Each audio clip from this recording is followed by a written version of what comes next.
पहला प्रश्न,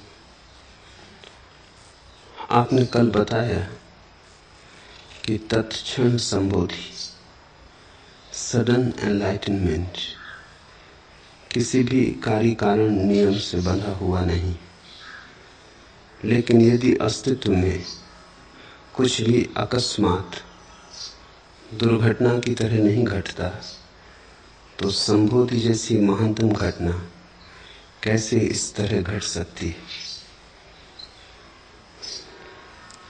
अस्तित्व में कुछ भी अकारण नहीं घटता, यह सच है, लेकिन अस्तित्व स्वयं अकारण है।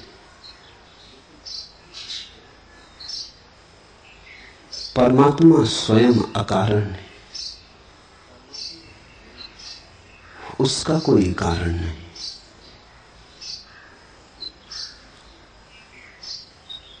संबोधि यानी परमात्मा, संबोधि यानी अस्तित्व। फिर और सब घटता है, परमात्मा घटता नहीं है। ऐसा कोई क्षण न था जब नहीं था, ऐसा कोई क्षण नहीं होगा जब नहीं होगा। और सब घटता है, आदमी घटता है, वृक्ष घटते हैं, पशु पक्षी घटते हैं। परमात्मा घटता नहीं, परमात्मा है। संबोधि घटती नहीं, संबोधि घटना नहीं है, अन्यथा अकारण घटती तो दुर्घटना हो जाती। संबोधि घटती नहीं है, संबोधि तुम्हारा स्वभाव है, संबोधि तुम हो, इसलिए तत्क्षण घट सकती है और अकारण घट सकती है। कहा है कि संबोधि जैसी महानतम घटना कैसे इस तरह घट सकती है? महानतम है इसीलिए, क्षुद्र तो सभी सकारण घटता है। अगर समाधि भी और ही वस्तुओं की तरह सकारण घटती होती तो वो भी क्षुद्र और साधारण हो जाती। पानी को 100 डिग्री तक गर्म करो, भाप बन जाता है।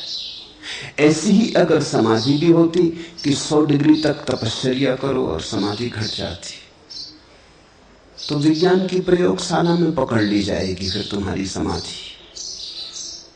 फिर ज्यादा देर धर्म के बचने का कोई उपाय नहीं, क्योंकि जो भी सकारण घटता है वो विज्ञान के हाथ के भीतर आ ही जाएगा। जिसका कारण है वो विज्ञान की सीमा में गिर जाएगा। संबोधि अकारण है, इसलिए धर्म धर्म रहेगा, विज्ञान उसे कभी भी आच्छादित न कर सकेगा। जो भी सकारण घटता है सब धीरे धीरे वैज्ञानिक हो जाएगा। सिर्फ एक चीज रह जाएगी जो कभी वैज्ञानिक न होगी, वो स्वयं अस्तित्व है, क्योंकि अस्तित्व अकारण है, बस है। विज्ञान के पास उसका कोई उत्तर नहीं। विराट समग्र का कारण हो भी कैसे सकता है? क्योंकि जो भी है सब उसमें समाहित है, उसके बाहर तो कुछ भी नहीं। समाधि इसलिए नहीं घटती क्योंकि क्षुद्र नहीं है, विराट है। तुमने पूछा है कि संबोधि जैसी महानतम घटना, महानतम इसीलिए है, उसके महान होने का और कोई कारण नहीं कि तुम्हारे क्षुद्र कार्य कारण के नियम के बाहर है। इतना पुण्य करो और समाधि घटती हो, इतना दान दो और समाधि घटती हो, इतना त्याग करो और समाधि घटती हो, तो समाधि गणित के भीतर आ जाएगी, खाते बही में आ जाएगी, महान ना रह जाएगी।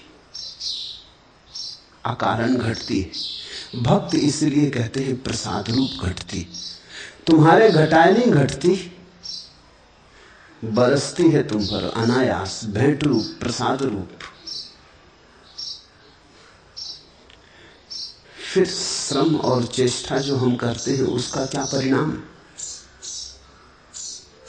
अगर अष्टावक्र तुम्हें समझ में आ जाते हो तब तो तुम व्यर्थ ही श्रम करते हो।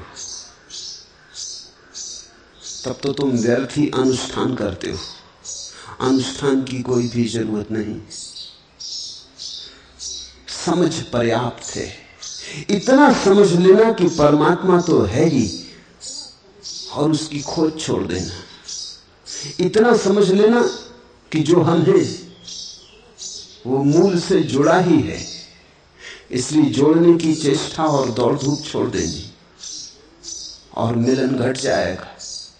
मिलन घट जाएगा मिलने के प्रयास से नहीं, मिलने के प्रयास को छोड़ देने से।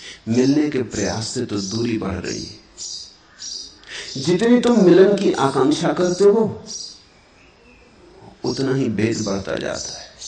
जितना तुम खोजने निकलते हो उतने ही खोते चले जाते हो, क्योंकि जिसे तुम खोजने निकले हो उसे खोजना ही नहीं, जाग के देखना है। वो मौजूद है, वो द्वार पर खड़ा है, वो मंदिर के भीतर तुम्हारे भीतर विराजमान है।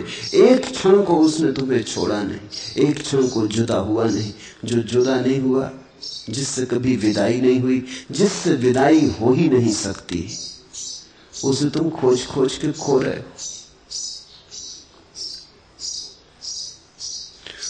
तो तुम्हारे अनुष्ठानों का एक ही परिणाम हो सकता है कि तुम थक जाओ, कि तुम्हारी सारी चेष्टा एक दिन ऐसी जगह आ जाए कि चेष्टा कर कर के ही तुम ऊब जाओ। तुम उस ऊब के क्षण में चेष्टा छोड़ दो और तत्क्षण तुम्हें दिखाई पड़े, अरे मैं भी कैसा पागल था। कल मैं किसी की जीवन कथा पढ़ रहा था, उस व्यक्ति ने लिखा है कि वो एक अनजान नगर में यात्रा पर गया हुआ था और एक अनजान नगर में खो गया। वहां की भाषा उसे समझ में नहीं आती, तो वो बड़ा घबरा गया और उस घबराहट में उसे अपने होटल का नाम भी भूल गया, फोन नंबर भी भूल गया। तब तो उसकी घबराहट और बढ़ गई कि मैं पूछूंगा कैसे।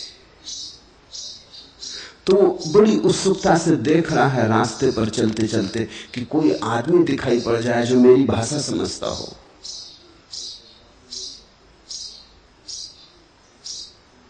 पूर्व का कोई देश, सुदूर पूर्व का, और ये अमेरिकन। वो देख रहा है कि कोई सफेद चमड़ी का आदमी दिख जाए जो मेरी भाषा समझता हो, या किसी दुकान पर अंग्रेजी में नाम पट्टे दिख जाए तो मैं वहां जाके पूछ लूं। वो इतनी आतुरता से देखता चल रहा है और पसीने पसीने हैं कि उसे सुनाई ही ना पड़ा कि उसके पीछे पुलिस की एक गाड़ी लगी हुई और बार बार हॉर्न बजा रही, क्योंकि उस पुलिस की गाड़ी को भी शक हो गया है कि आदमी भटक गया है। 2 मिनट के बाद उसे हॉर्न सुनाई पड़ा, चौंक के वो खड़ा हो गया। पुलिस उतरी और उसने कहा कि तुम होश में हो कि बेहोश? हम 2 मिनट से हॉर्न बजा रहे हैं, हमें शक हो गया कि तुम भटक गए हो, खो गए हो, बैठो गाड़ी में। उसने कहा ये भी खूब रही, मैं खोज रहा था कि कोई बताने वाला मिल जाए, बताने वाले पीछे लगे थे,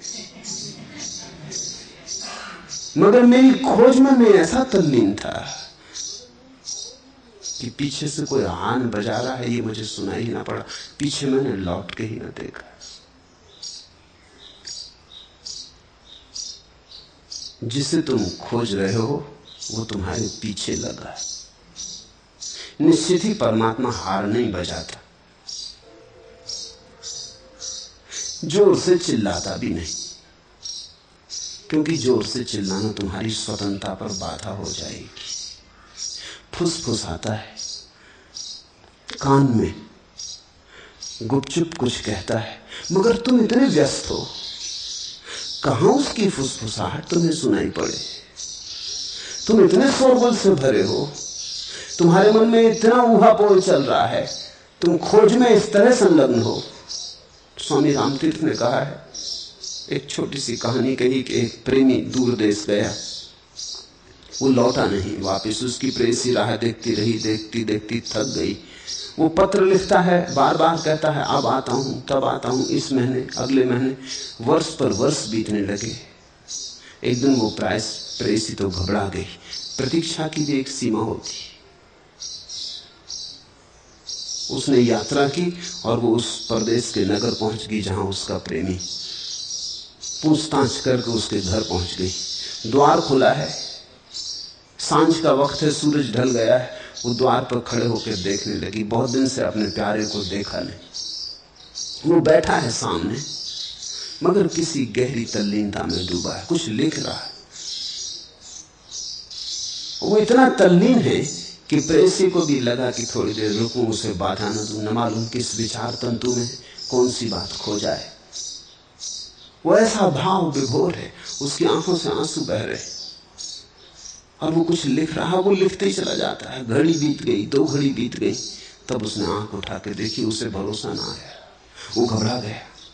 वो अपनी प्रेसी को ही पत्र लिख रहा था, इसी को पत्र लिख रहा था जो 2 घड़ी से उसके सामने बैठी थी और प्रतीक्षा कर रही थी कि तुम आंख उठाओ। उसे तो भरोसा ना आया। वो तो समझा कि कोई धोखा हो गया, कोई भ्रम हो गया, शायद कोई आत्मसम्मोहन। मैं इतना ज्यादा भावांतरिक में भरा हुआ इस प्रेसी के संबंध में सोच रहा था, शायद इसीलिए एक सपने की तरह वो दिखाई पड़ रही। कोई भ्रम तो नहीं। उसने आंखें पहुंची। वो प्रेसी हंसने लगी। उसने कहा कि क्या सोचते हो, मुझे क्या भ्रम समझते हो? वो कब गया? उसने कहा तू लेकिन आई कैसे? और मैं तुझी को पत्र लिख रहा था। पागल, तूने रोका क्यों नहीं? तू सामने थी और मैं तुझी को पत्र लिख रहा था। परमात्मा सामने है और हम उसी से प्रार्थना कर रहे हैं कि मिलो। हे प्रभु, तुम कहां हो? आंखों से आंसू बह रहे हैं, लेकिन हमारी आंसुओं की दीवार के कारण जो सामने है दिखाई नहीं पड़ रहा है। हम उसी को तलाश रहे हैं। तलाश के कारण ही हम उसे खो रहे हैं। अष्टावक्र की बात तो बड़ी सीधी साफ है। कहते हैं बंद करो ये लिखा पढ़ी, बंद करो अनुष्ठान। समाधि घटती नहीं। हाँ, अगर समाधि भी एक घटना होती तो फिर कार्य कारण से घटती। कार्य कारण से घटती तो बाजार की चीज हो जाती। समाधि अछूती और कुंवारी, बाजार में बिकती नहीं। तुमने कभी ख्याल किया, तुम्हारा बाजारू दिमाग परमात्मा को भी बाजार में रख लेता है। तुम सोचते हो कि इतना करेंगे तो परमात्मा मिल जाएगा, जैसे कोई सौदा है। पुण्य करेंगे तो परमात्मा मिल जाएगा। तुम्हारे तथाकथित साधु संत भी तुमसे यही कहे चले जाते हैं, पुण्य करो अगर परमात्मा को पाना है। जैसे परमात्मा को पाने के लिए कुछ करना पड़ेगा, जैसे परमात्मा बिना किए मिला हुआ नहीं है। जैसे परमात्मा को खरीदना है, मूल्य चुकाना पड़ेगा। इतने पुण्य करो, इतनी तपस्या, इतना ध्यान, इतना मंत्र जप, तब मिलेगा। बाजार में रख लिया तुमने, बिकने वाली एक चीज बना दी। खरीदार खरीद लेंगे, जिनके पास है पुण्य वो खरीद लेंगे, जिनके पास पुण्य नहीं है वो वंचित रह जाएंगे। पुण्य के सिक्के चाहिए, खनखनाओ पुण्य के सिक्के तो मिलेगा। अष्टावक्र कह रहे हैं क्या पागलों जैसी बात कर रहे हो? पुण्य से मिलेगा परमात्मा तो खरीदारी हो गई। पूजा से मिलेगा परमात्मा तो तुमने तो खरीद लिया, प्रसाद कहां रहा? और जो कारण से मिलता है वो कारण अगर खो जाएगा तो फिर खो जाएगा। जो अगर कारण से मिलता हो तो कारण के मिट जाने से फिर छूट जाएगा। तुमने धन कमा लिया, तुमने खूब मेहनत की, तुमने खूब स्पर्धा की, बाजार में धन कमा लिया, लेकिन क्या तुम सोचते हो धन कमाया हुआ टिकेगा? चोर से चुरा सकते। चोर का मतलब है जो तुमसे भी ज्यादा जीवन को दांव पे लगा देता। दुकानदार भी मेहनत करता है, लेकिन चोर अपना जीवन भी दांव पे लगा देता। वो कहता है लो हम मरने मारने को तैयार हैं, लेकिन लेके जाएंगे, तो वो ले जाता है। जो कारण से मिला है वो तो छूट सकता है, परमात्मा अकारण मिलता है। लेकिन हमारा अहंकार मानता नहीं। हमारा अहंकार कहता अकारण मिलता है, तो इसका मतलब ये जिन्होंने कुछ भी नहीं किया उनको भी मिल जाएगा। ये बात हमें बड़ी कष्टकर मालूम होती कि जिन्होंने कुछ भी नहीं किया उनको भी मिल जाएगा। वहां सामने अरूप बैठ के हंस रहे, वो कल मुझसे कह रहे थे कि कुछ करने का मन नहीं होता। मैंने कहा चलो ना करने में डूबो, परमात्मा को पाने के लिए करने की जरूरत क्या है। कहो भी तो भरोसा नहीं आता, क्योंकि हमारा मन कहता है बिना किए तो क्षुद्र चीजें नहीं मिलती। मकान नहीं मिलता, कार नहीं मिलती, दुकान नहीं मिलती, धन पद प्रतिष्ठा नहीं मिलती। परमात्मा मिल जाएगा बिना किए, भरोसा नहीं आता। करना तो पड़ेगा ही, कोई तरकीब होगी इसमें। इस ना करने को भी करना पड़ेगा। इसलिए तो हम ऐसे ऐसे शब्द बना लेते हैं, कर्म में अकर्म, अकर्म में कर्म, मगर हम कर्म को डाल ही देते। अकर्म में कर्म करेंगे इस भांति, मगर करेंगे जरूर। बिना किए कहीं मिलेगा। मैं तुमसे कहता हूं, वही अष्टावक्र कह रहे हैं, मिला ही हुआ है। मिलने की भाषा ही गलत है। मिलने की भाषा में तो दूरी आ गई, जैसे छूट गया। छूट जाए तो तुम क्षण भर जी सकते हो, परमात्मा से छूट के कैसे जियोगे? परमात्मा से छूट के तो तुम्हारी वही गति हो जाएगी जो मछली की सागर से छूट के हो जाती। फिर मछली तो सागर से छूट भी सकती है, क्योंकि सागर के अलावा कुछ और स्थान भी है, लेकिन तुम परमात्मा से कैसे छूटोगे? वही है, बस वही है, सब जगह वही है, सब जगह उसी में। तुम छूटोगे कहां, जाओगे कहां? किनारा है कोई परमात्मा का? सागर ही सागर है, उसके बाहर होने का उपाय नहीं। अष्टावक्र तुमसे कह रहे हैं, तुम कभी उससे दूर गए ही नहीं हो, इसलिए घट सकता है अकारण। खोया ही ना हो तो मिलना हो सकता है अकारण। संबोधि कोई घटना नहीं, स्वभाव है। लेकिन ऐसा कहीं हो सकता कि बिना किए प्रसाद बरस जाए? हम बड़े दीन हो गए हैं जीवन के अनुभव से। यहां तो कुछ भी नहीं मिलता बिना किए, तो हम बड़े दीन हो गए। हम तो सोच भी नहीं सकते कि परमात्मा और बिना किए मिल सकता है। हमारी दीनता सोच नहीं सकती। हम दीन नहीं हैं। इसलिए तो जनक कहते हैं कि अहो मैं आश्चर्य हूं, मुझको मेरा नमस्कार, मुझको मेरा नमस्कार। इसका अर्थ हुआ कि भक्त और भगवान दोनों मेरे भीतर हैं।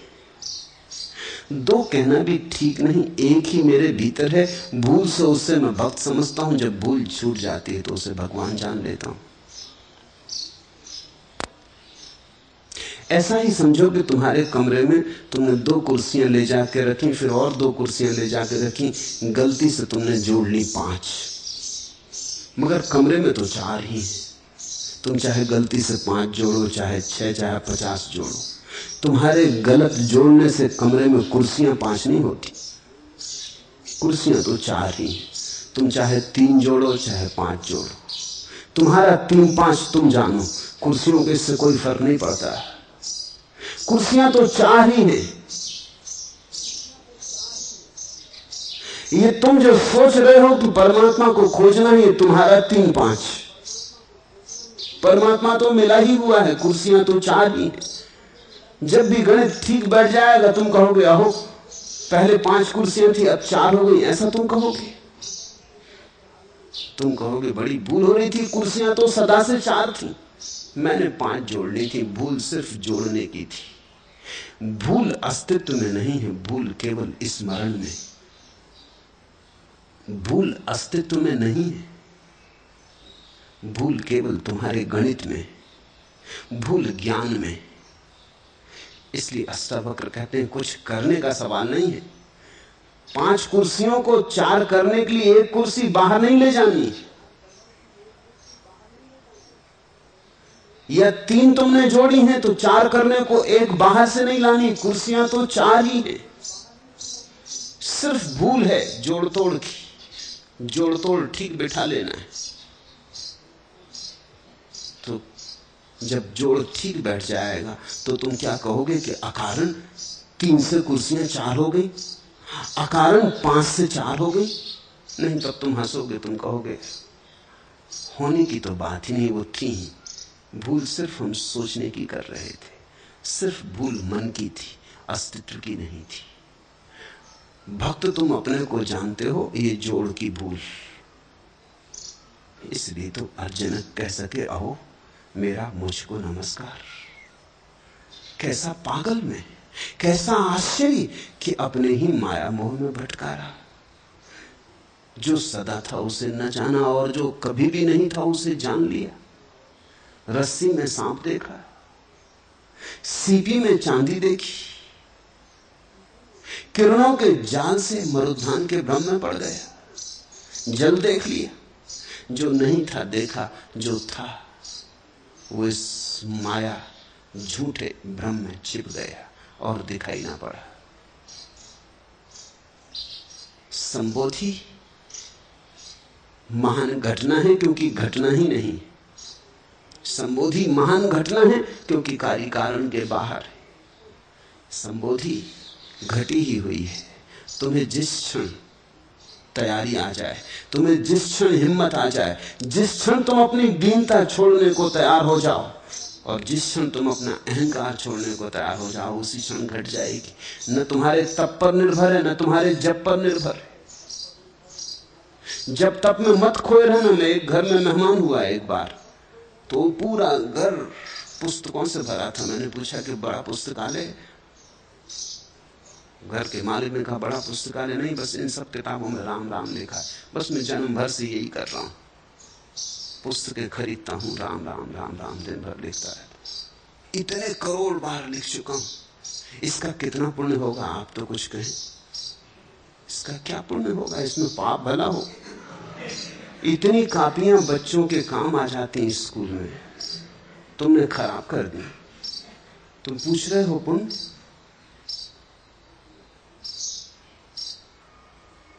तुम्हारा दिमाग खराब है। ये राम राम लिखने से किताबों में उनको बड़ा धक्का लगा, क्योंकि संत और भी उनके यहां आते रहते थे। वो कहते थे बड़े पुण्यशाली हो, इतनी बार नाम लिख लिया, इतनी बार माला जप ली, इतनी बार राम का स्मरण कर लिया। अरे एक बार करने से आदमी स्वर्ग पहुंच जाता है, तुमने इतना कर लिया। मुझसे नाराज हुए तो फिर मुझे कभी दोबारा नहीं बुलाया। ये आदमी किस काम का जो कहता पाप हो गए। उनको बड़ा धक्का लगा। उन्होंने कहा आप हमारे भाव को बड़ी चोट पहुंचा। तुम्हारे भाव को चोट नहीं पहुंचाता, सिर्फ इतना कह रहा हूं कि ये क्या पागलपन है। राम राम लिखने से क्या मतलब? जो लिख रहा है उसको पहचानो, वो राम है। उसको कहां के काम में लगाए हुए राम राम लिखवा है? बोलो राम को फंसा दो, कहीं बिठा दो कि लिखो।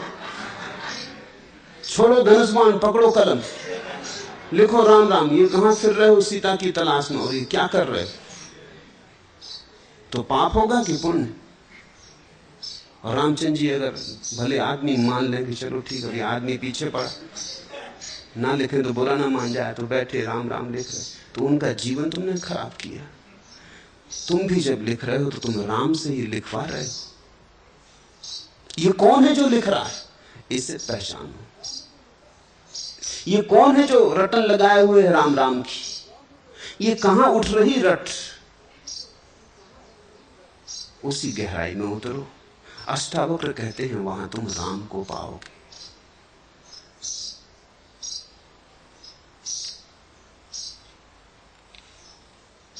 दूसरा प्रश्न, कल आपने कहा कि हृदय के भाव पर बुद्धि का अंकुश मत लगाओ, लेकिन मुझे तो भगवान श्री आपके प्रवचन बहुत बहुत तर्कपूर्ण लगते। तो क्या तर्क की संतुष्टि से दिमाग की पुष्टि होती है? तो क्या मेरे लिए यह खतरा नहीं है कि तर्क पोषित दिमाग दिल पर हावी हो जाए और भावों की अनुभूति को दबा डाले? कृपा कर मुझे राय बताएं।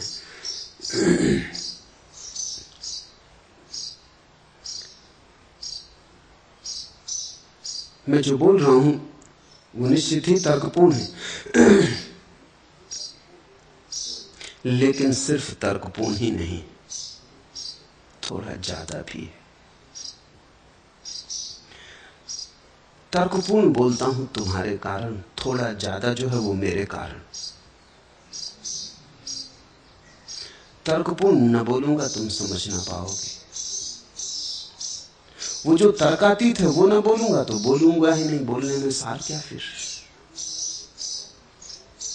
तो जब मैं बोल रहा हूं तो मेरे बोलने में दो है, तुम हो और मैं हूं। सुनने वाला भी है और बोलने वाला भी है।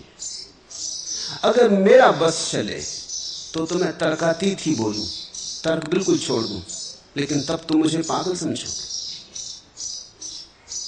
तब तुम्हारी समझ में कुछ भी ना आएगा। तब तो तुम्हें लगेगा ये तो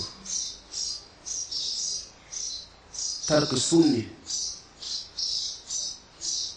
शोरगुल हो गया। तुम्हारी तर्क सरणी में बैठ सके इसलिए तर्कपूर्ण बोलता हूं। लेकिन अगर उतना ही तुम्हें समझ में आए तो तुम बेकार आए और गए। ऐसा समझो कि जैसे चम्मच में हम दवा भरते हैं और तुम्हारे मुंह में डाल देते, चम्मच नहीं डाल देते, तर्क की चम्मच में जो तर्कातीत है वो डाल रहा हूं।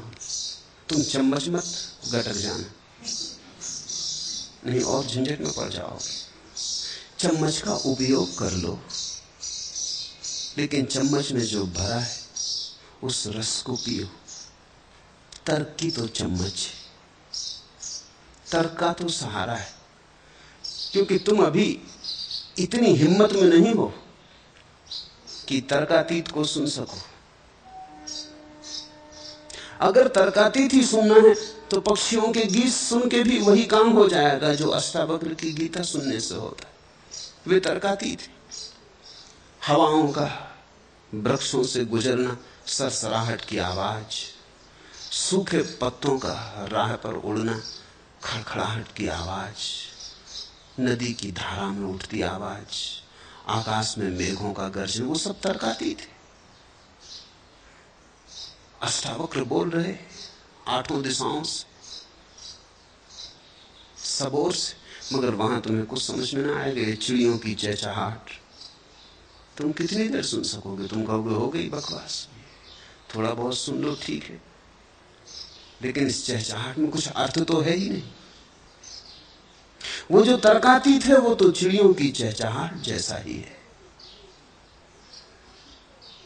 लेकिन तुम्हारे तक पहुंचाने के लिए सेतु बनाता हूं तर्क का। अब अगर तुम सेतु को ही पकड़ लो और मंजिल को भूल जाओ, शब्द को ही पकड़ लो और शब्द से जो पहुंचाया था वो भूल जाओ, तो तुम कंकड़ पत्थर बीन के चले गए जहां से हीरे जवाहरात में झोली भर सकते थे। मित्र ने पूछा है, हृदय के भाव पर बुद्धि का अंकुश मत लगाओ, ऐसा आप कहते? निश्चित बुद्धि से समझो, लेकिन हृदय को मालिक रहने दो। बुद्धि को गुलाम बनाओ, हृदय को मालिक के सिंहासन पर विराजमान करो। नौकर बहुत दिन सिंहासन पर बैठ चुका है। बुद्धि के लिए तुम नहीं जीते हो, जीते तो हृदय के लिए हो। इसलिए तो बुद्धि से कभी भराव नहीं आता। कितने ही बड़े गणितज्ञ हो जाओ, उससे थोड़ी हृदय को शांति मिलेगी, और कितने ही बड़े तर्कनिष्ठ विचारक हो जाओ, उससे थोड़ी प्रफुल्लता जगेगी, और कितना ही दर्शन शास्त्र इकट्ठा कर लो, उससे थोड़ी समाधि बनेगी। हृदय मांगेगा प्रेम, हृदय मांगेगा प्रार्थना। हृदय की अंतिम मांग तो समाधि की रहेगी कि लाओ समाधि, लाओ समाधि। बुद्धि ज्यादा से ज्यादा समाधि के संबंध में तर्क जाल ला सकती, समाधि के संबंध में सिद्धांत ला सकती, लेकिन सिद्धांतों से क्या होगा? कोई भूखा बैठा है, तुम पाक शास्त्र देते हो उसे, इसमें सब लिखा है, पढ़ लो, मजा करो।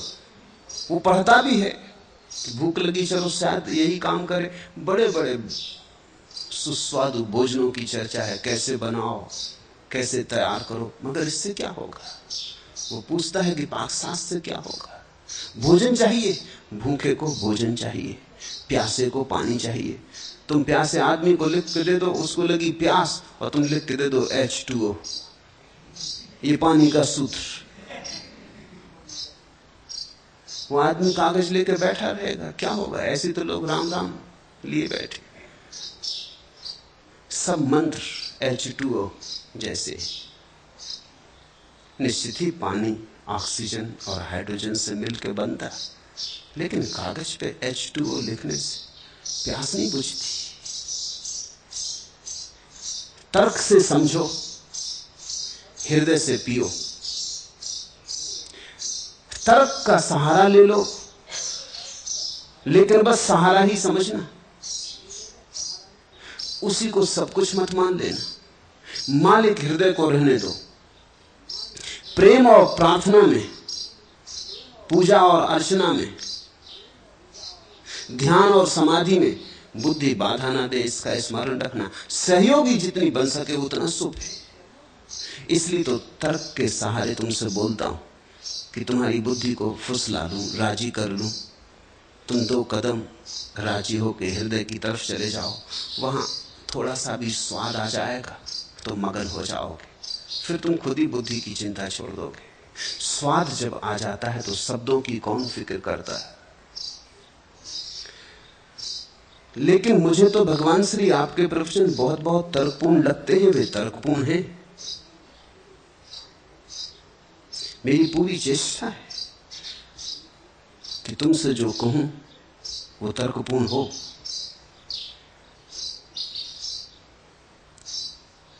ताकि तुम राजी हो सको मेरे साथ चलने को।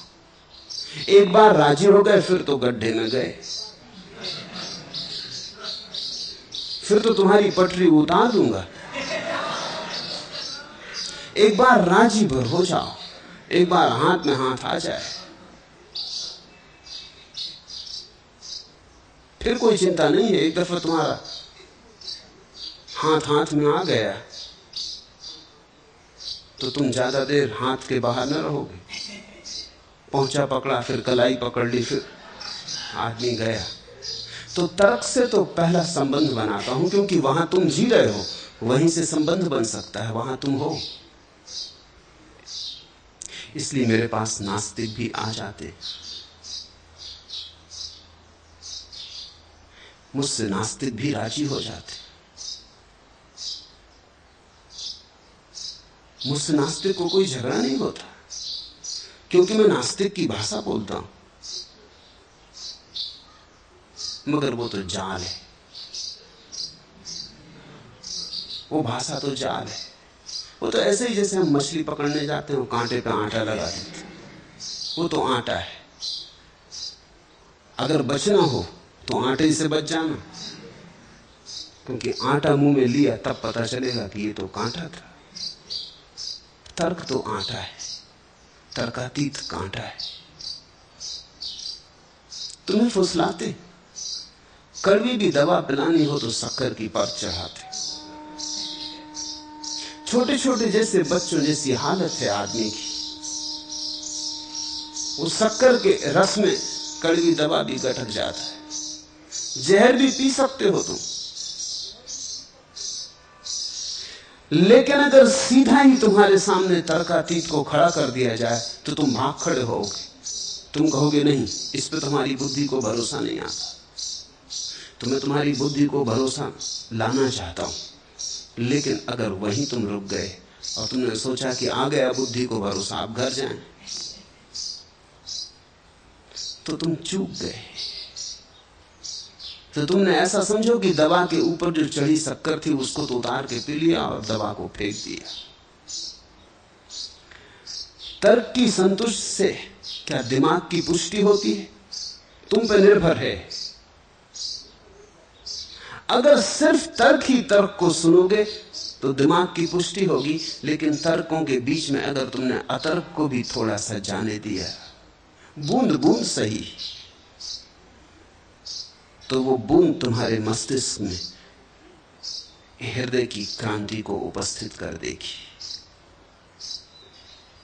ये तुम पे निर्भर है। कुछ लोग हैं जो सिर्फ तर्क ही तर्क को सुनते, जो जो तर्क के बाहर पड़ता उसे वो हटा देते। फिर वे मेरे पास आए ही नहीं, आए या ना आए बराबर, वे जैसे आए थे वैसे ही वापस गए और मजबूत होके गए। उन्होंने अपने अपने हिसाब का चुन लिया, मतलब की बात चुन ली। जो उनके तर्क के साथ बैठती थी वो चुन ली, जो नहीं बैठती थी वो छोड़ दी। जो नहीं बैठती थी तुम्हारे तर्क के साथ, वही तुम्हारे भीतर क्रांति की चिंगारी बनती। जो तुम्हारे तर्क के साथ बैठती थी वो तो तुम्ही को मजबूत करेगी। तुम्हारी बीमारी, तुम्हारी चिंता, तुम्हारा संताप और मजबूत हो जाएगा, तुम्हारा अहंकार और मजबूत हो जाएगा। तो थोड़ी कुशलता बरतना। इसलिए तो जनक कहते हैं अष्टावक्र से, कैसी कुशलता कि क्षण में दिखाई पड़ गया, कैसी मेरी दक्षता, कैसी मेरी निपुणता। उस निपुणता को ध्यान में रखना, उस दक्षता को ध्यान में रखना, तुम पर निर्भर है। यहां जो मैं बोल रहा हूं, बोलना मुझ पे निर्भर है, लेकिन सुनना तो तुम पे निर्भर है।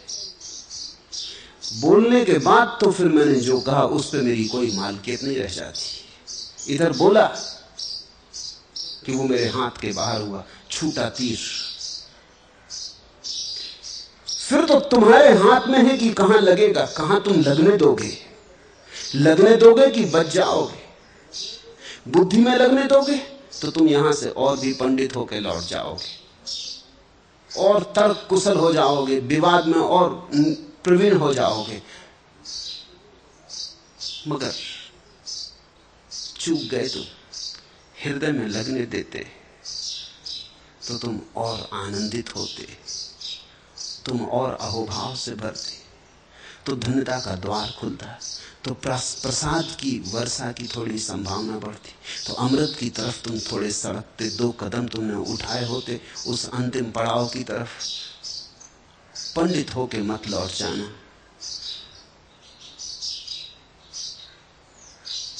थोड़े प्रेमी होके लौटना। 2.5 आखर प्रेम का, पढ़े सो पंडित हो।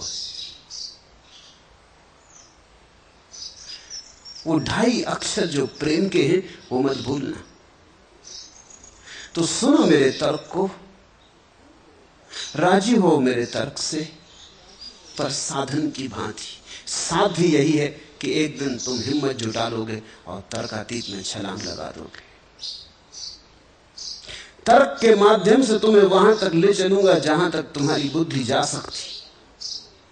फिर सीमांत आएगा, फिर सीमा आएगी, फिर तुम्हारे ऊपर निर्भर होगा। सीमा पर खड़े होकर तुम देख लेना अपना अतीत और अपना भविष्य। फिर तुम देख लेना पीछे जिस बुद्धि में तुम चल के आए हो वो, और आगे जो संभावना खुलती है वो। आगे की संभावना हृदय की है। विचार से कभी कोई जीवन की संपदा को उपलब्ध नहीं हुआ। ध्यान से, साक्षी भाव से, प्रेम से, प्रार्थना से, भक्ति के रस से कोई उपलब्ध हुआ है। फिर तुम्हारे हाथ में, अगर तुम्हें बंजर रेगिस्तान रह जाना हो, तुम्हारी मर्जी, तुम मालिक हो अपने। लेकिन एक बार तुम्हें मैं किनारे तक ले आऊं जहां से तुम्हें सुंदर उपवन दिखाई पड़ने लगे, हरियालियां, घाटियां और वादियां और पहाड़, हिमशिखर। बस एक दफा तुम्हें दिखा देना है वहां तक लाके, फिर तुम्हारी मौज। फिर लौट जाना तो लौट जाना, लेकिन तब तुम जानोगे कि अपने ही कारण लौटे हो, तब उत्तरदायित्व तुम्हारा है। तो तुम्हारे तर्क को मैं वहां तक ले चलता हूं जहां से तुम्हें पहली झलक मिल जाए स्वर्ण शिखरों की, जहां से तुम्हें पहली दफा आकाश का थोड़ा सा दर्शन हो जाए। फिर वो दर्शन तुम्हारा पीछा करेगा, फिर वो मंडराएगा तुम्हारे भीतर, फिर वो पुकार बढ़ती चली जाएगी। फिर धीरे धीरे जो बूंद बूंद गिरा था वो बड़ी धार की तरह गिरने लगेगा। तुम बच नहीं सकोगे, क्योंकि एक बार हृदय की थोड़ी सी भी झलक मिल जाए तो फिर बुद्धि कूड़ा कचरा है। जब तक झलक नहीं मिली तब तक कूड़ा कचरा ही हीरा जवाहरात मालूम होता है। क्या मेरे लिए ये खतरा नहीं है कि तर्क पोषित दिमाग दिल पर हावी हो जाए? खतरा है। जरा सजगता रखना। हम चाहें तो राह में पड़े हुए पत्थर को बाधा बना सकते हैं और वहीं रुक जाएं, और हम चाहें तो राह में पड़े पत्थर को सीढ़ी बना सकते हैं, उस पर चढ़ जाएं और पार हो जाएं। तुम पर निर्भर है कि तुम तर्क पोषित मस्तिष्क को बाधा बनाओगे कि सीढ़ी बनाओगे। जिन्होंने सीढ़ी बनाई वे महायात्रा पर निकल गए, जिन्होंने बाधा बना ली वे डबरे बन के रह गए।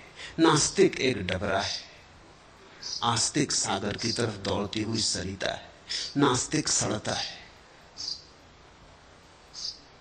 जैसे ही पानी की धारा बहने से रुक जाती वैसे ही सड़ान शुरू हो जाती। पानी निर्मल होता है जब बहता रहता, लेकिन बहने के लिए तो सागर चाहिए, नहीं तो बहोगे क्यों? बहने के लिए परमात्मा चाहिए, नहीं तो बहोगे क्यों? कुछ है ही नहीं पाने को, कुछ है ही नहीं होने को, जो हो गया बस वही काफी है। इसे ख्याल रखना।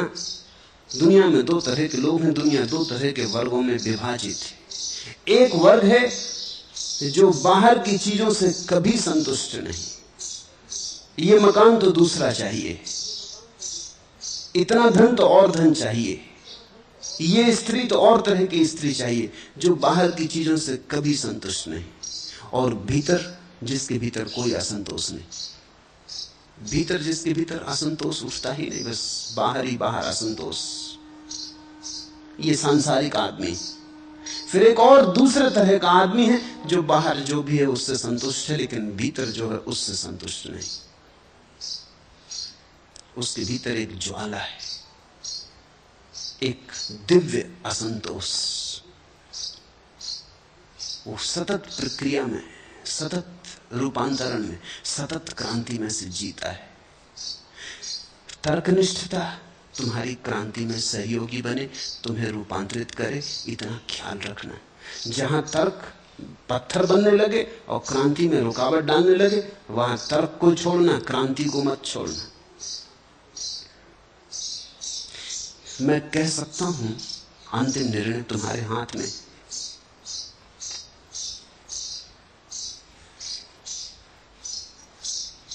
अक्ल की सतह से कुछ और उभर जाना था, इश्क को मंजिले परस्ती से गुजर जाना था। ये तो क्या कहिए चला था मैं कहां से हमदम, मुझको ये भी न था मालूम किधर जाना था। बुद्धि को कुछ भी पता नहीं कि कहां जाना है, इसलिए बुद्धि कहीं जाती ही नहीं, घूमती रहती कोल्हू के बैल की तरह। कोल्हू का बैल देखा, आंख पे पट्टी बंधी घूमता रहता।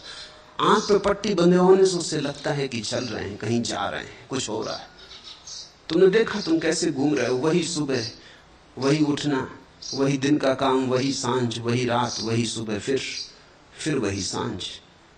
यूं ही उम्र तमाम होती है, फिर सुबह होती, फिर शाम होती।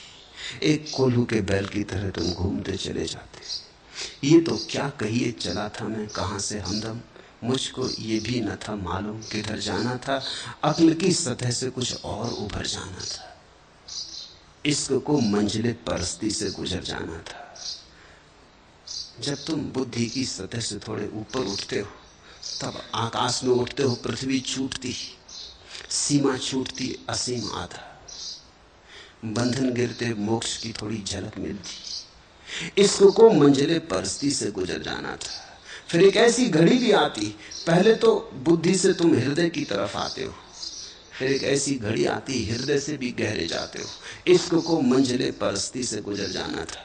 फिर प्रेम पात्र से भी मुक्त हो जाता है, फिर भक्त भगवान से भी मुक्त हो जाता है, फिर पूजक पूजा से भी मुक्त हो जाता है। तो पहले तो तर्क से चलना है प्रेम की तरफ, और फिर प्रेम से चलना है शून्य की तरफ। उस महाशून्य में ही हमारा घर है।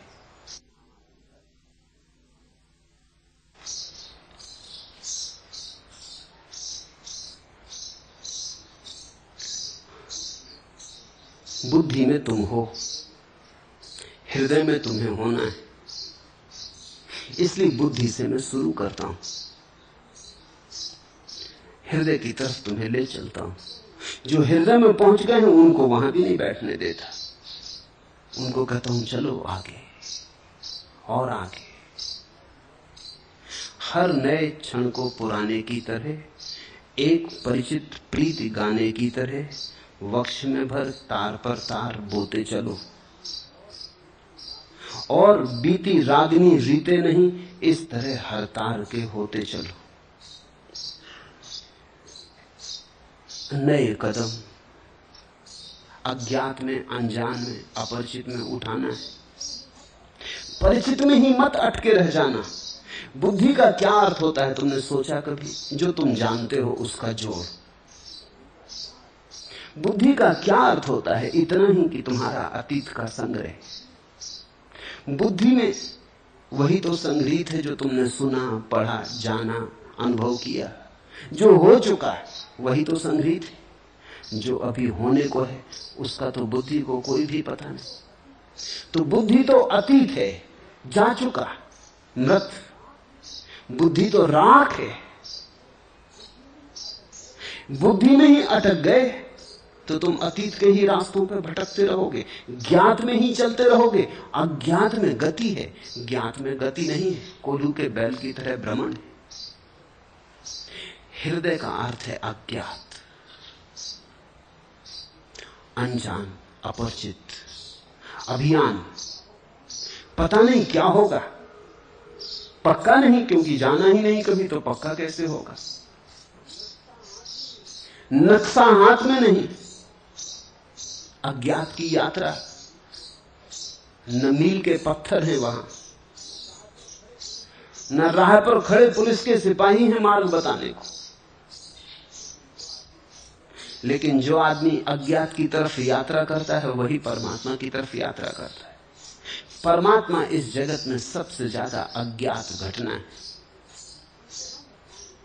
जिसे हम जान के भी कभी जान नहीं पाते, जो सदा अनजाना ही रह जाता है। जानते जाओ फिर भी अनजाना रह जाता है। जितना जानो उतना ही लगता है और जानने को शेष है। चुनौती बढ़ती ही जाती है। शिखर पर नए शिखर उभरते ही आते। एक शिखर पर चढ़ते वक्त लगता है कि आ गई मंजिल, जब शिखर पर पहुंचते हैं तो सिर्फ और बड़ा शिखर आगे दिखाई पड़ता। एक द्वार से गुजरते हैं, नए द्वार सामने आ जाते। इसलिए तो हम परमात्मा को अनंत रहस्य कहते हैं। रहस्य का अर्थ जिसे हम जान भी लेंगे फिर भी जान ना पाएंगे। इसलिए तो हम कहते हैं परमात्मा बुद्धि से कभी उपलब्ध नहीं, क्योंकि बुद्धि तो उसी को जान सकती जो जानने में चूक जाता है। परमात्मा चूकता नहीं। तो तुम चूक मत जाना बुद्धि के साथ। तुम मुर्दा अतीत के साथ बंधे मत रह जाना। तुम किसी लाश से अपने को बांध लो तो तुमको समझ में आएगा कि बुद्धि की क्या हालत है। एक लाश से अपने शरीर को बांध लो तो वो लाश तो मरी हुई है, उसकी वजह से तुम भी ना चल पाओगे, उठ ना पाओगे, बैठ ना पाओगे, क्योंकि वो लाश सड़ रही है, गल रही है और वो बोझ बनी।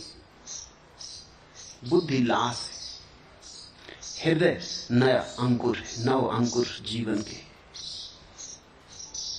और जाना तो है हृदय के भी पार।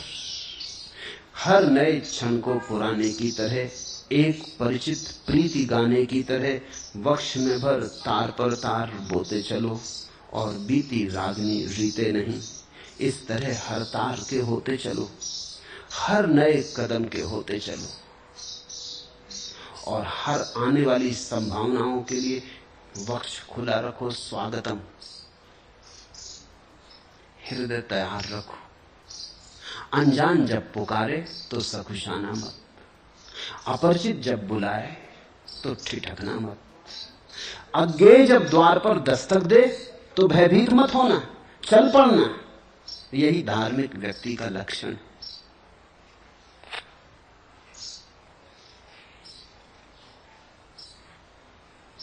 चौथा प्रश्न, आपकी जय हो। मैं 1000 जन्मों में भी इतना नहीं प्राप्त कर सकता था जितना आपने अनायास मुझे दे दिया है। मुझे अपने शिष्य के रूप में स्वीकार करें। लिया तुमने तो शिष्य हो गए। शिष्य का होना मेरी स्वीकृति पर निर्भर नहीं, शिष्य का होना तुम्हारी स्वीकृति पर निर्भर है। शिष्य का अर्थ होता है जो सीखने को तैयार। शिष्य का अर्थ होता है जो झुकने को, झोली भरने को राजी। शिष्य का अर्थ होता है विनम्रता से सुनने को, शांत भाव से मनन करने को, ध्यान करने को उत्सुक। तुम शिष्य हो गए। अगर तुमने लिया तो लेने में ही तुम शिष्य हो गए। शिष्य का होना मेरी स्वीकृति पर निर्भर नहीं होता। मैं स्वीकार भी कर लूं और तुम अगर न लो तो मैं क्या करूंगा? मैं स्वीकार ना भी करूं और तुम लेते चले जाओ तो मैं क्या करूंगा? शिष्यत्व तुम्हारी स्वतंत्रता है, ये किसी का दान नहीं। शिष्यत्व तुम्हारी गरिमा है, इसके लिए किसी प्रमाण पत्र की जरूरत नहीं है। इसलिए तो एकलव्य जंगल में भी जाके बैठ गया था। देखा, द्रोणाचार्य ने तो इंकार भी कर दिया था, फिर भी उसने फिक्र न की। गुरु ने तो इंकार ही कर दिया, लेकिन शिष्य शिष्य बनने को राजी था, तो गुरु क्या कर सका? एक दिन गुरु ने पाया कि गुरु को हरा दिया शिष्य ने। एकलव्य तो मिट्टी की मूर्ति बना के बैठ गया, उसी के सामने अभ्यास करने लगा, उसी की आज्ञा मानने लगा, उसी के चरण छूने लगा। जब द्रोण को खबर लगी कि एकलव्य बहुत निष्णात हो गया है, तो वो देखने गए। चकित हो गए, चकित ही न हुए, घबरा भी गए। इतने घबरा गए क्योंकि एकलव्य ने इस तरह साधा था कि अर्जुन फीका पड़ता था। द्रोण कोई बहुत बड़े गुरु ना रहे होंगे, एकलव्य बहुत बड़ा शिष्य था। द्रोण तो साधारण गुरु रहे होंगे, अति साधारण। गुरु कहे जा सके ऐसे गुरु नहीं। कुशल होंगे, पारंगत होंगे, लेकिन गुरुत्व की बात नहीं थी कुछ भी। पहले तो इसलिए इंकार कर दिया कि वो शूद्र था, ये भी कोई गुरु की बात है। अभी गुरु को ब्राह्मण और शूद्र दिखाई पड़ते नहीं। दुकानदार रहे होंगे, बाजारी बुद्धि रही होगी। क्षत्रियों के गुरु शूद्र को कैसे स्वीकार करें? समाज से बहुत घबराए हुए रहे होंगे, समाज पोषक और समाज के नियंत्रण में रहे होंगे, क्षुद्र बुद्धि के रहे होंगे। जिस दिन द्रोण ने एकलव्य को इंकार किया कि वो शूद्र था, उसी दिन द्रोण शूद्र हो गए। ये कोई बात हुई? लेकिन अद्भुत था एकलव्य, गुरु के इंकार की भी फिक्र न की। उसने तो मान लिया था हृदय में गुरु, बात हो गई थी। गुरु के इंकार ने भी उसकी गुरु की प्रतिमा खंडित न की। अनूठा शिष्य रहा होगा। और फिर बेईमानी की हद हो गई। एकलव्य को जब प्रतिष्ठा मिल गई और जब उसके कुशलता का आविर्भाव हुआ, तो द्रोण कब गए, क्योंकि वो चाहते थे उनका शिष्य अर्जुन जगत में ख्यातिलब्ध हो। ये भी उनका ही शिष्य था, लेकिन उनकी अस्वीकृति से था। इसमें तो गुरु की बड़ी हार थी। गुरु जिसको सिखा सिखा के, प्राणपण लगा के सारी चेष्टा में संलग्न थे, वो भी फीका पड़ रहा था इस आदमी के सामने जिसने सिर्फ मिट्टी की अनगढ़ प्रतिमा बना ली थी अपने ही हाथों से, और उसी के सामने अभ्यास कर करके कुशलता को उपलब्ध हुआ था। उससे अंगूठा मांग लिया। बड़ी आश्चर्य की बात है, दीक्षा देने को तैयार न हुए थे, दक्षिणा लेने पहुंच गए। लेकिन अद्भुत शिष्य रहा होगा एकलव्य। जिसने दीक्षा देने से इंकार कर दिया था, उसको उसने दक्षिणा देने से इंकार न किया। एकलव्य जैसा शिष्य ही शिष्य है। उसने तत्क्षण अपना अंगूठा काट के दे दिया। दाएं हाथ का अंगूठा मांगा था। चालबाजी थी, राजनीति थी कि अंगूठा कट जाएगा तो एकलव्य की धनुर्विद्या व्यर्थ हो जाएगी। ये द्रोण निश्चित ही दुष्ट प्रकृति के व्यक्ति रहे होंगे। गुरु तो दूर, इनको सज्जन कहना भी कठिन। ये भी क्या चाल खेली और भोले भाले शिष्य से खेली। और फिर भी हिंदू गुरु द्रोण को माने चले जाते हैं, गुरु कहे चले जाते हैं। सिर्फ ब्राह्मण होने से थोड़ी कोई ब्राह्मण होता है। ब्राह्मण था एकलव्य और द्रोण शूद्र थे, उनकी वृत्ति शूद्र की। उस ब्राह्मण एकलव्य ने काट के दे दिया अपना अंगूठा, जरा भी नानुच न की, ये भी ना कहा कि ये क्या मांगते हैं आप। देते वक्त इंकार किया था, तुमसे मैंने कुछ सीखा भी नहीं है। नहीं, लेकिन ये बात ही गलत थी, ये तो उसके मन में भी ना उठी। उसने तो कहा सीखा तुम्ही से, तुम्हारे इंकार करने से क्या फर्क पड़ता है, सीखा तो तुम्ही से। तुम इंकार करते रहे, फिर भी तुम्ही से सीखा। देखो तुम्हारी प्रतिमा बनाए बैठा हूं तो तुम्हारा ऋणी। अंगूठा मांगते हो, अंगूठा तो क्या, प्राण भी मांगो तो दे दूंगा। अंगूठा दे दिया। शिष्य होना तुम पर निर्भर है। ये किसी की स्वीकृति अस्वीकृति की बात नहीं। तो अगर तुम्हें लगता है कि खूब तुम्हें मिला तो बात हो गई। इसी भाव में गहरे बने रहना। शिष्य का भाव कभी खोना मत, तो अपूर्व तुम्हारा विकास होगा, मिलता ही चला जाएगा। शिष्यत्व तो सीखने की कला है।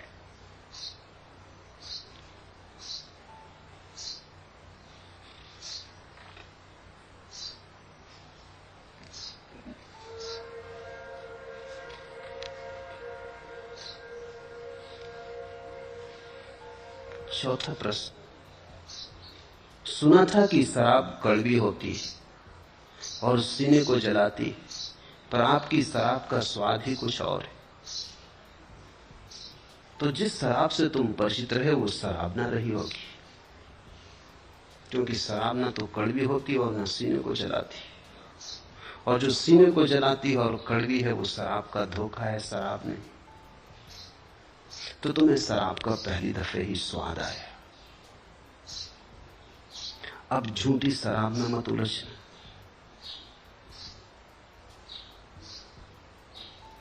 अब तुम पहली दफा मधुशाला में प्रविष्ट हुए। अब अपने हृदय को पात्र बनाना और जी भर के पी लेना, क्योंकि इसी पीने से क्रांति होगी। ये शराब विस्मरण नहीं लाएगी, ये शराब स्मरण लाएगी। वो शराब भी क्या जो बेहोश बना दे, शराब तो वही जो होश में ला दे। ये शराब तुम्हें जगाएगी, ये शराब तुम्हें उससे परिचित कराएगी जो तुम्हारे भीतर छिपा बैठा है। ये शराब तुम्हें तुम बनाएगी। बाहर से शायद तुम दूसरे लोगों को पियक्कड़ मालूम पड़ो, घबराना मत। तुम्हारी मस्ती शायद बाहर के लोग गलत भी समझे, पागल समझे, बेहोश समझे। तुम फिक्र मत करना, कसौटी तुम्हारे भीतर। अगर तुम्हारा होश बढ़ रहा हो तो दुनिया कुछ भी समझे, तुम फिक्र मत करना। मजाज की कुछ पंक्तियां हैं। मेरी बातों में मसीहाई, लोग कहते हैं कि बीमार हूं मैं। खूब पहचान लो असरार हूं मैं, जिनसे उल्फत का तलबगार हूं मैं। इश्क ही इश्क है दुनिया मेरी, फितनाए अक्ल से बेजार हूं मैं। ऐब जो हाफिज और खय्याम में था, हाँ कुछ उसका भी गुनहगार हूं मैं। जिंदगी क्या है गुनाह आदम, जिंदगी है तो गुनहगार हूं मैं। मेरी बातों में मसीहाई है, लोग कहते हैं कि बीमार हूं मैं। जीसस को भी लोग बीमार ही कहते थे, मसीहा तो बड़ी मुश्किल से कहा। सुकरात को भी लोग पागल ही कहते थे, तभी तो जहर दिया। मंसूर को लोगों ने बुद्धिमान थोड़ी माना, अन्यथा फांसी लगाते। और अष्टावक्र की तो कथा मैंने तुमसे कही, खुद बाप ही इतने नाराज हो गए कि अभिशाप दे दिया कि 8 अंगों से तिरछा हो जा। जीसस तो 33 साल जमीन पर रहे तब सूली लगी। सुकरात तो बूढ़ा हो गए, मरा तब जहर दिया गया। महावीर और बुद्ध पे पत्थर फेंके गए, ठीक, लेकिन अष्टावक्र की तो पूछो, अभी जन्मा भी नहीं और अभिशाप मिला। अभी गर्भ में ही था कि जीवन विकृत कर दिया गया। और किसी दूसरे ने किया होता तो भी ठीक था, क्षमा योग्य था। खुद अपने ही बाप ने कर दिया। जो जन्म देने जा रहा था वही नाराज हो गया। ज्ञान की बात लोगों को जमती नहीं, ज्ञान की बात लोगों को कष्ट देती है। मस्ती में आया हुआ आदमी लोगों को बेचैनी से भरता है। तुम दुखी हो, किसी को कोई अड़चन नहीं, मजे से दुखी रहो।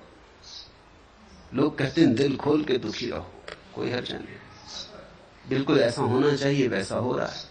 तुम हंसे कि लोग बेचैन हुए। हंसी स्वीकृत नहीं। लोगों को शक होता है कि पागल हुए। कहीं होशियार आदमी हंसते, कहीं समझदार आदमी हंसते देखे, कहीं बुद्धिमान आदमियों को नाचते देखा, गीत गुनगुनाते देखा। बुद्धिमान आदमी गंभीर होते, लंबे उनके चेहरे होते, उदास उनकी वृत्ति होती। उनको हम साधु संत कहते, महात्मा कहते। जितना रुग्ण आदमी हो उतना बड़ा महात्मा हो जाता है। मुर्दे की तरह कोई बैठ जाए, रुग्ण दीनहीन, लोग कहते हैं कैसी तपस्या, कैसा त्याग। एक गांव में मैं गया, कुछ लोग एक महात्मा को ले आए मुझसे मिलाने। वो कहने लगे बड़े अद्भुत है, भोजन तो कभी कभार लेते, सोते भी ज्यादा नहीं,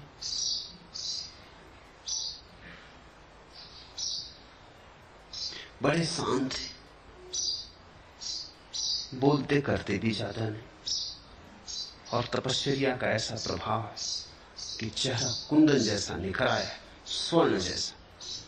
जब वो लाए तो मैंने कहा कि इस आदमी को क्यों तुम परेशान किए हो, ये बीमार है। ये चेहरा कुंदन जैसा नहीं है, ये केवल भूखा प्यासा आदमी। चेहरा पीला पड़ गया है, अनीमिया हो गया है। ये तुम महात्मा समझ रहे हो? और ये बोले क्या, खाक। इसमें बोलने की शक्ति भी नहीं है। यह आदमी थोड़ा मूढ़ प्रवृत्ति का मालूम है। आंखों में कोई तेज नहीं है, कोई व्यक्तित्व नहीं है, कोई उमंग नहीं है। हो भी कैसे? न सोता है ठीक से, न खाता पीता है ठीक से, और तुम इसकी पूजा कर रहे हो। बस इसको एक ही रस आ गया है कि ये जो काम कर रहा है उससे पूजा मिलती, बस उसी पूजा के खातिर ये किए चला जा रहा है। तुम जरा पूजा देना बंद करो और तुम पाओगे तुम्हारे 100 में से 99% महात्मा विदा हो गए, उसी रात विदा हो गए। तुम पूजा देना बंद करो, क्योंकि वो पूजा के खातिर सब तरह की नासमझियां कर रहे हैं। तुम जो करवाओ वही कर रहे हैं। तुम कहो बाल नोचो तो वो बाल नोच रहे हैं, केस लुंज कर रहे हैं। तुम कहो नंगे रहो तो वो नंगे खड़े, तुम कहो भूखे रहो तो वो भूखे। एक बात भर तुम पूरी करो कि तुम सम्मान दो, उनके अहंकार को पुष्ट करो। वास्तविक धर्म तो सदा हंसता हुआ है, वास्तविक धर्म तो सदा स्वस्थ है, प्रफुल्लित है, जीवन स्वीकार का है। वास्तविक धर्म तो फूलों जैसा है, उदासी वहां नहीं। उदासी को लोग शांति समझते हैं, उदासी शांति नहीं है। शांति तो बड़ी गुनगुनाती होती, शांति तो बड़ी मगन होती है, शांति तो बड़ी शराबी है। पैर लड़खड़ाते, एक मस्ती घेरे रहती, चलते जमीन पे और जमीन पे नहीं चलते, आकाश में चलते, जैसे पंख उगाते, अब उड़े तब उड़े की हालत होती। ठीक हुआ अगर मेरी शराब का स्वाद आ जाए तो असली शराब का स्वाद आ गया। अब किसी और मधुशाला में जाने की जरूरत ना पड़ेगी।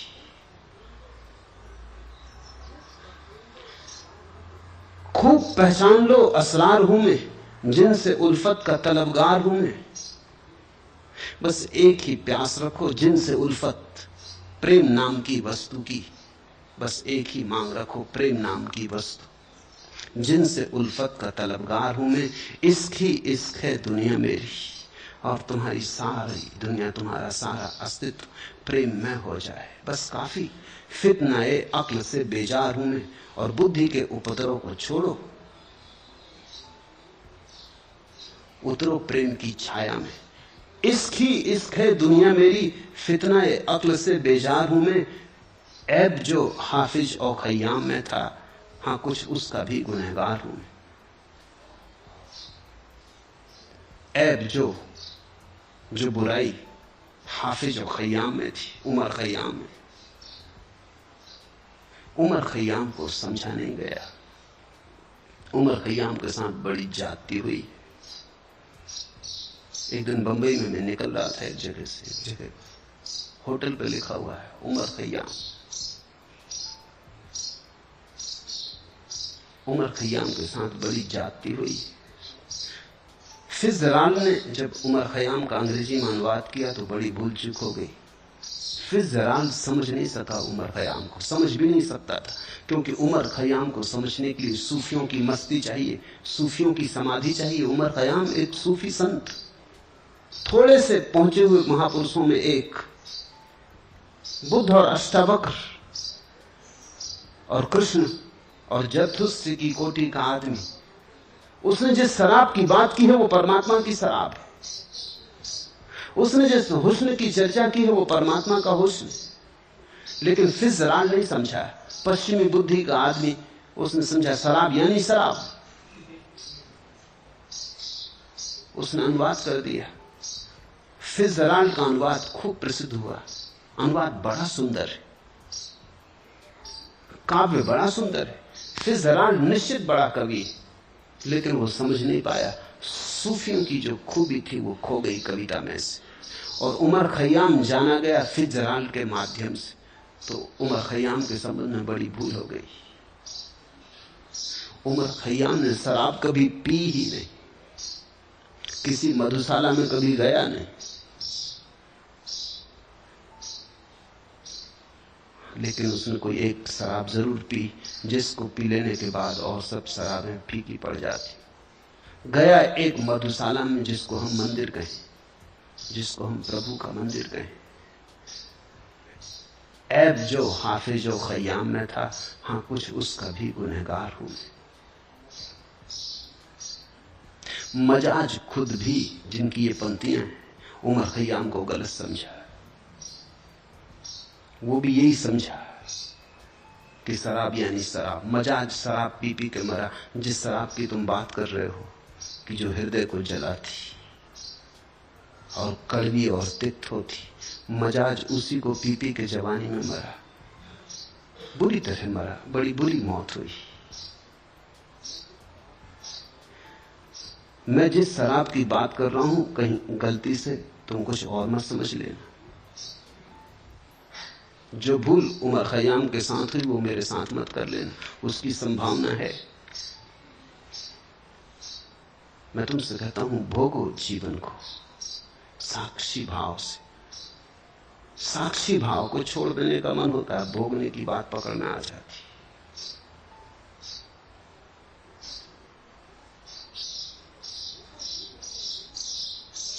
भोगो जीवन को,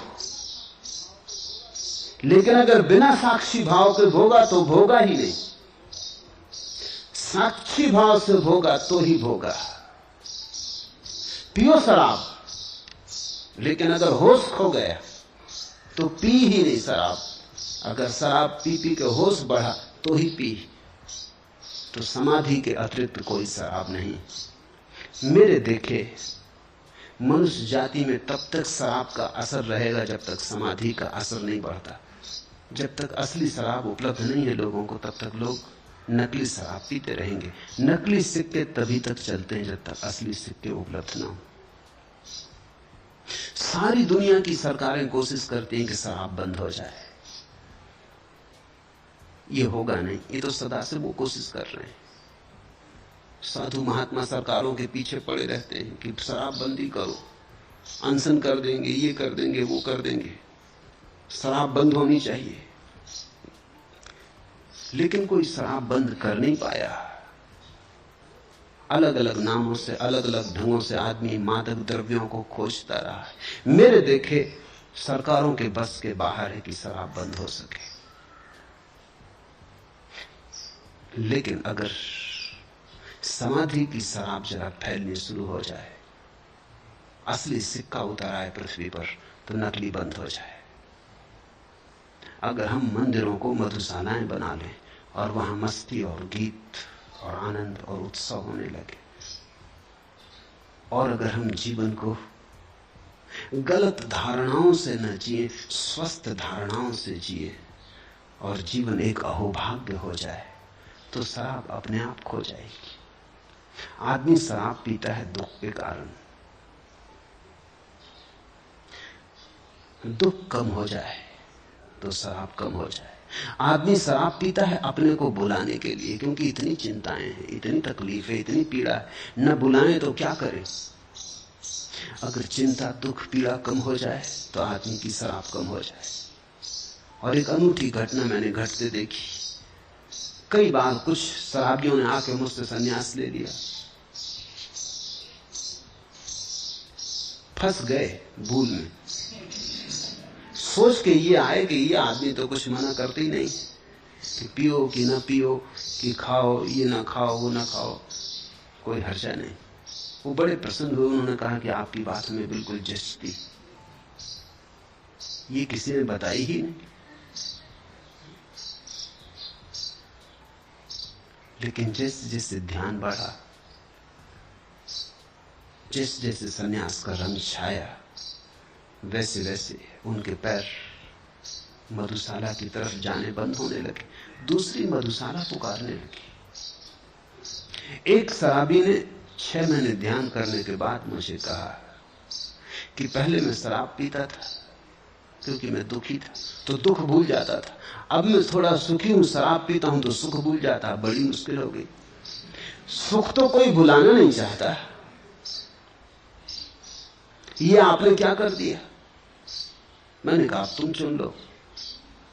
वो कहने लगा कि अब शराब पी लेता हूं तो ध्यान खराब हो जाता है, नहीं तो ध्यान की धीरे धीरे धारा भीतर बहती रहती, शीतल शीतल मंद मंद बाहर बहती रहती। शराब पी लेता हूं तो 2-4 दिन के लिए ध्यान की धारा अस्त व्यस्त हो जाती, फिर बामुश्किल संभाल पाता हूं। अब बड़ी मुश्किल हो गई। तो मैंने कहा तुम चुन लो, तुम्हारे सामने ध्यान छोड़ना, ध्यान छोड़ दो, शराब छोड़नी, शराब छोड़ दो। दोनों साथ तो चलते नहीं, तुम्हें दोनों साथ चलाना हो साथ चला लो। उसने कहा अब मुश्किल है, क्योंकि ध्यान से जो रस धार बह रही वो इतनी पावन है, और मुझे ऐसी ऊंचाइयों पे ले जा रही जिनका मुझे कभी भरोसा न था कि मुझ जैसा पापी और कभी ऐसे अनुभव कर पाएगा। आपको छोड़ के किसी दूसरे को तो मैं कहता ही नहीं, क्योंकि मैं दूसरों को कहता हूं तो वो समझते हैं कि शराबी है, ज्यादा पी गया हो। वो कहते हैं होश में आओ, होश की बातें करो। मैं भीतर के भाव की बात करता हूं तो वो समझते हैं कि ज्यादा पी गया हो। उन्हें भरोसा नहीं आता। मेरी पत्नी को तक भरोसा नहीं आती। वो कहती बकवास बंद करो, ये तुम ज्ञान व्यान की बातें नहीं, तुम ज्यादा पी गए। मैं कहता हूं मैंने आज महीने भर से छुई नहीं। तो आपसे ही कह सकता हूं, वो शराबी कहने लगा, आप ही समझेंगे। और अब छोड़ना मुश्किल है ध्यान। जीवन को विधायक दृष्टि से लो। तुम सुखी होने लगो तो जो चीजें तुमने दुख के कारण पकड़ रखी थी वो अपने आप छूट जाएंगी। ध्यान आए तो शराब छूट जाती, ध्यान आए तो मांसाहार छूट जाता, ध्यान आए तो धीरे धीरे काम ऊर्जा ब्रह्मचर्य में रूपांतरित होने लगती। बस ध्यान आए। तो मैं ध्यान की शराब पीने को तुमसे कहता, समाधि की मधुशाला में पियकड़ों की जमात में सम्मिलित हो जाने को कहता हूं। सुख की यह घड़ी एक तो जी लेने दो, चादर यह फटी स्वप्न की सी लेने दो। ऐसी तो घटा फिर न कभी छाएगी, प्याला ना सही आंख से पी लेने दो। इस सत्संग में तुम पियो, प्याला ना सही आंख से। इस सत्संग में तुम पियो, इस सत्संग से तुम मदहोश होके लौटो। लेकिन ये जो मदहोशपन है, इसमें तुम्हारा होश ना खोए। मस्ती हो और भीतर होश का दिया जलाओ। ऐसी तो घटा फिर न कभी छाएगी, प्याला ना सही आंख से पी लेने दो।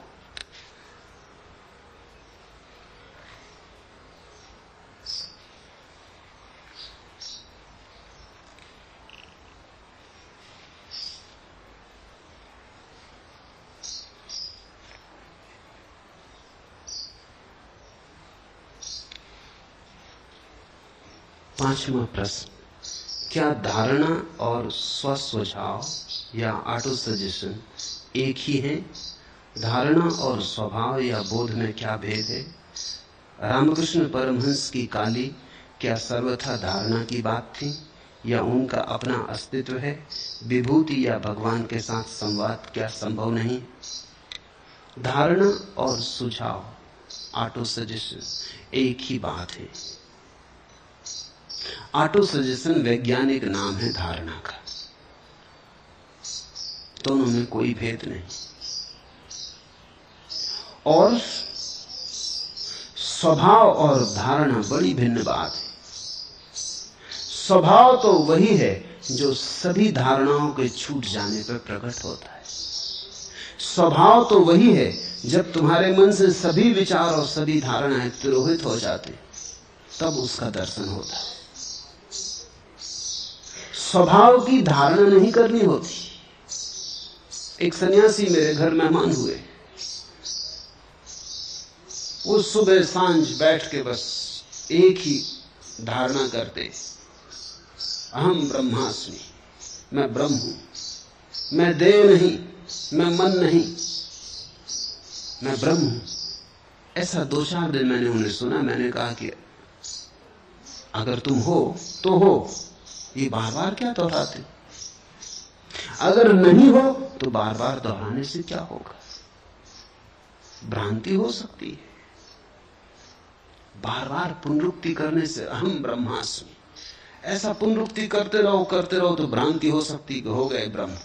लेकिन ये भ्रांति स्वभाव का दर्शन नहीं। अगर तुम्हें पता है कि तुम ब्रह्म हो तो दोहरा क्या रहे हो? अगर कोई पुरुष रास्ते पे दोहराता चले कि मैं पुरुष हूं, मैं पुरुष हूं, तो सभी को शक हो जाएगा कि कुछ गड़बड़। लोग कहेंगे रोको, कुछ गड़बड़, ये क्या दोहरा रहे? अगर हो तो बात खत्म हो गई। शक है तुम्हें कुछ? हम ब्रह्मास्मि इसको दोहराना थोड़ी है। ये तो एक बार का उद्घोष है। ये तो बोध की एक बार उठी उद्घोषणा है, बात खत्म हो गई। कोई मंत्र थोड़ी। मंत्र तो सुझाव ही है। मंत्र शब्द का अर्थ भी सुझाव होता है। इसलिए तो हम सलाह देने वाले को, सुझाव देने वाले को मंत्री कहते। मंत्र यानी सुझाव। बार बार दोहराना है। बार बार दोहराने से मन पे एक लकीर खींचती जाती और उस लकीर के कारण हमें भ्रांतियां होने लगती। रामकृष्ण को जो काली के दर्शन हुए, क्या सर्वथा धारणा की बात थी? सर्वथा धारणा की बात। न कहीं कोई काली है, न कहीं कोई पीली।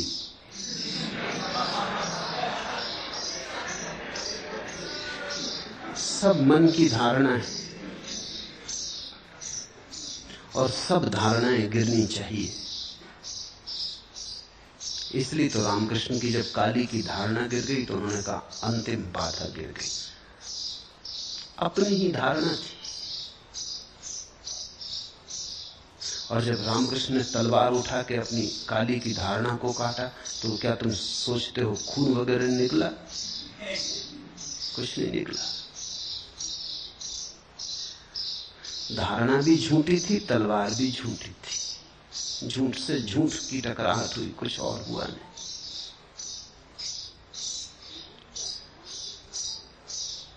विभूति या भगवान के साथ संवाद क्या संभव नहीं? नहीं।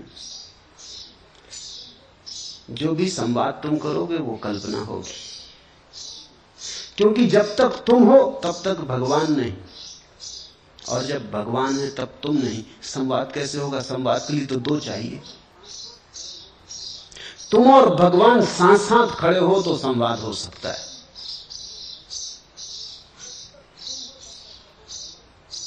जब तक तुम हो तब तक कहां भगवान, और जब भगवान है तब तुम कहां? प्रेम गली अति सांकरी तामे दो न समाए। उस गली में दो तो नहीं समाते, एक ही बचता है। संवाद कैसा? संवाद के लिए तो दो चाहिए, कम से कम दो तो चाहिए। तो तुम जिससे बातें कर रहे हो वो तुम्हारी ही कल्पना का जाल है, वो वास्तविक भगवत्ता नहीं। भगवत्ता जब घटती है तो संवाद नहीं होता, निनाद होता है, संवाद नहीं। एक जिसको पूर्व के मनीषियों ने अनाहत नाद कहा है, वो होता है एक गुनगुनाहट, पर एक में ही होती है वो गुनगुनाहट, कोई दूसरे से बातचीत नहीं हो रही।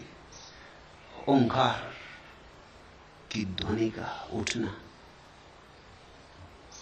लेकिन वो किसी दूसरे से बातचीत नहीं हो रही, दूसरा तो कोई बचता नहीं। कभी किसी भक्त ने भगवान का दर्शन नहीं किया। जब तक भगवान का दर्शन होता रहता है तब तक भक्त भी मौजूद है, तब तक कल्पना का ही दर्शन है। इसलिए तो ईसाई जीसस से मिल लेता है, जैन महावीर से मिल लेता है, हिंदू राम से मिल लेता है। तुमने कभी हिंदू को जीसस से मिलते देखा? भूल चूक से कहीं रास्ते पे जीसस मिल जाए? मिलते ही नहीं। जो अपनी धारणा में नहीं वो मिलेगा कैसे? तुमने कभी ईसाई को कहते देखा कि बैठे थे ध्यान करने और बुद्ध भगवान प्रकट हो गए? वो होते ही नहीं। वो होंगे कैसे? जिसका बीज धारणा में नहीं है वो कल्पना में कैसे होगा? जो तुम्हारी धारणा है उसी का कल्पना विस्तार हो जाता। अष्टावक्र का सूत्र तो यही है कि तुम सब धारणाओं, सब मान्यताओं, सब कल्पनाओं, सब प्रक्षोभों से मुक्त हो जाओ। सब अनुष्ठान मात्र से, अनुष्ठान मात्र बंधन है। जब कोई भी नहीं बचता तुम्हारे भीतर, न भक्त न भगवान, एक शून्य विराजमान होता। उस शून्य में अहिर्निश एक आनंद की वर्षा होती। उस घड़ी कैसा संवाद, कैसा विवाद नहीं, सब संवाद कल्पना के ही है। कभी रात मुझे घेरती है, कभी मैं दिन को टेरता हूं, कभी एक प्रभा मुझे हेरती है, कभी मैं प्रकाश कण बिखेरता हूं। कैसे पहचानूं कब प्राण स्वर मुखर है, कब मन बोलता है? मैं तुमसे कहूंगा पहचान सीधी है। जब भी कुछ बोले मन ही बोलता है, जब भी कुछ दिखाई पड़े मन ही दिखाई पड़ता है। जब कुछ भी दिखाई ना पड़े, कुछ भी न बोले, तब जो बचा वही अमन, वही समाधि। जब तक अनुभव हो तब तक मन है। इसलिए परमात्मा का अनुभव ये शब्द ठीक नहीं, क्योंकि अनुभव मात्र तो मन के होते, अनुभव मात्र तो द्वंद्व और द्वैत के होते हैं, द्वि के होते हैं। जब अद्वैत बचा तो कैसा अनुभव? इसलिए आध्यात्मिक अनुभव ये शब्द ठीक नहीं। जहां सब अनुभव समाप्त हो जाते हैं वहां अध्यात्म है। नहीं तो तुम खेल खेलते रह सकते हो। ये खेल धूप छाया का खेल है। जो तुम श्रद्धा नमन बनो तो मैं सुरभित चंदन बन जाऊं। यदि तुम पावन प्रतिमा हो तो मैं जीवन का अर्घ चढ़ाऊं। तुम तो छिपे सीप मोती से, मैं सागर का ज्वार बन गया। जो तुम स्वाति बूंद बन बरसो, मैं 100 सावन पी जाऊं। अंजुरी भर सपनों की आशा, खोज रही जीवन परिभाषा। जो तुम मंगल दीप बनो तो मैं जीवन की ज्योति जलाऊं। मौन साध आतुर अभिलाषा, खोल रही नैनों की भाषा। जो तुम चरण धरो धरणी पर, मैं मोतिन से हंस चुगाऊं। कस्तूरी मृग की सी छलना, झुला रही मायावी पलना। जो तुम मानस दीप धरो तो मैं 100 बंधन बन जाऊं। पर ये सब कल्पना का खेल। खेलना हो खेलो, सुखद कल्पना का खेल, बड़ा प्रीतिकर, बड़ा रस भरा, पर है कल्पना का खेल। इसे सत्य मत मान लेना।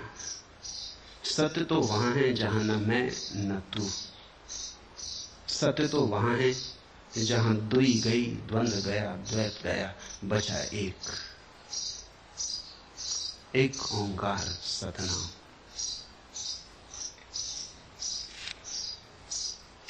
आखिरी प्रश्न। भगवान श्री कोटि कोटि नमन। आबू की पावन पहाड़ी पर आपके वरद हस्ते की छाया में आने का सौभाग्य हुआ। तब से कितना खोया है, कितना पाया है, उसका हिसाब नहीं। धन्य धन्य हो गया है जीवन।